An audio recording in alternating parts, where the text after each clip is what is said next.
Doimiy holsizlik, charchoq, uyquchanlik, dangasalikdan bir umrga qutulib, quvvatda va energiyada bo'lib yurishni ikkita eng asosiy sirlari. Charchoq va holsizlikni o'zi ikkita eng asosiy sabablari bor. Birinchisi bu fiziologik, ikkinchisi bu psixologik. Agar sizda fiziologik holsizlik bo'layotgan bo'lsa, demak sizda aniq qanaqadir yetishmovchiliklar bor. Agar siz shu yetishmovchiliklarni to'ldiradigan bo'lsangiz, analiz topshirib, hamma vitamin minerallarni ichadigan bo'lsangiz, holsizlik, charchoqlar shu joyda to'xtaydi. Ikkinchi sabab psixologik. Agar siz doim stressda yoki o'y xayollarda bo'ladigan bo'lsangiz, bu ham sizni energiyangizni olib qo'yadi. G'ayratingiz bo'lsa ham, lekin qo'lingiz ishga bormaydi. Stressdan, depressiyadan uzoqlashishga eng yaxshi yordam beradigan narsa bu sport.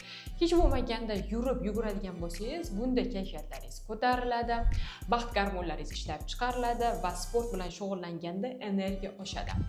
Agar siz doimiy quvvatsizlik, charchoq, uyquchanlikdan bir umrga mani kuchli nazoratimda qutulishni, shu bilan birgalikda 2 oyda 20 kilogramgacha ozishni xohlayotgan bo'lsangiz, aynan sizni yaqinda boshlanadigan mening ideal qomatim 6.0 kursimga taklif qilaman.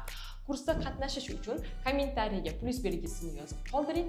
Biz sizga kurs haqida to'liq ma'lumot beramiz.